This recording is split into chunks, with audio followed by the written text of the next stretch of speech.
Jessica Brevort, and this is Kitchen Table Productions. Today's show is about cooking turkey. Now around here, cooking turkey is actually a 2-day affair. The day before you actually want to serve your turkey, you should first of all take your turkey out, make sure it's still frozen. Mine was still a bit on the hard side, so right now I have it soaking in my bathroom in a large brining tub, just in cold water. I change that water every few hours to make sure it stays nice and cold. And the second thing we're going to do with that turkey today, once it's done, is that we're actually going to stick it in a brine. Brine is going to make it nice and juicy, and it's going to get some salt and flavor into the meat where it can't be just cooked away. So let's get started. First of all, I'm going to show you how to make that brine. My brine is obviously going to be a low-carb brine, so there's no sugar in it. There is, however, going to start off with about 1 gallon of various types of stock. I've got both vegetable and turkey here. Not sure if you can get stock from vegetables. In any case, it's not the low sodium kind because I want the salt. There we are. You could use any kind of stock or broth that you want as long as it's nice and salted and has flavor, bringing flavor to the party. To that I'm going to add more salt in the form of 1 cup of kosher salt.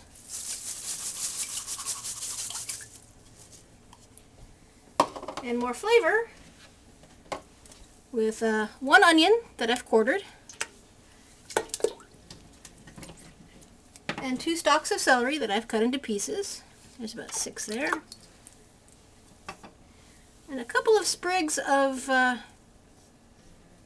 sage. And pretty beautiful sage. And finally I'll top it off with several grinds of coarse black pepper. Now you could just throw the whole peppercorn in there. My little jar here doesn't actually come apart, so I can't take the peppercorns out. But you could. Just crack mine over the top. I'm going to turn this burner on high and bring the whole thing to a boil.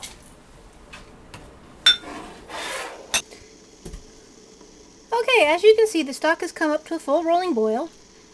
I'm giving it a few quick stirs to make sure any salt on the bottom comes up and dissolves. I'm going to, oops, I will now cut the heat on this, remove it from the burner, let it cool down to room temperature, then I'll fish out the vegetables and store it until I'm ready to use. Okay, here's my turkey. The first thing I want to do is pop his legs out of this little holder. Most turkeys come with a little holder here. Sometimes it's nylon, sometimes it's metal. Either way, make sure you leave this in. You're going to need it. I'll reach in here, find the neck. There should be another package somewhere. Ah, there we are. Sometimes you'll find it up in the neck here or in the cavity. Next thing we want to do is wash him out inside and out very, very good with cold water.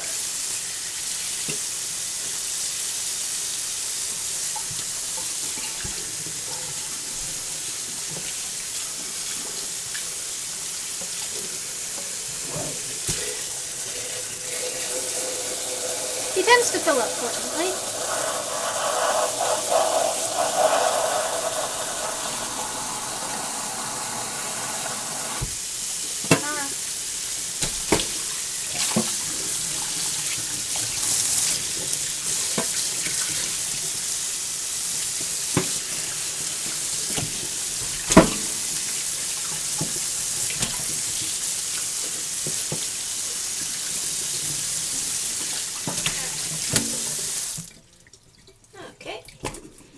Is ready to go in our brine.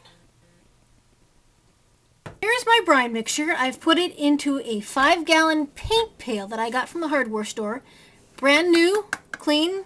Don't use one that used to have paint in it. You don't want your turkey to taste like turpentine. I'm adding to that a gallon of ice water. So it's 2 gallons of liquid altogether. Now I'll just take my turkey, slip him on down inside. We can fill up with the brine. There we are. tends to want to float a little bit, so I'm going to weigh him down with some ice packs. There we go. That'll help keep him under. You could also put in like cans of vegetables or anything else, as long as it's nice and heavy. A brick would work. Just make sure you put it in the Ziploc bag so you can take them out again and clean them off. Now I'm going to put this in the coolest part of my house. For me, that's an unheated laundry room. Garages will work, especially if you have a nice cold one. Any place that will be away from animals and debris falling in.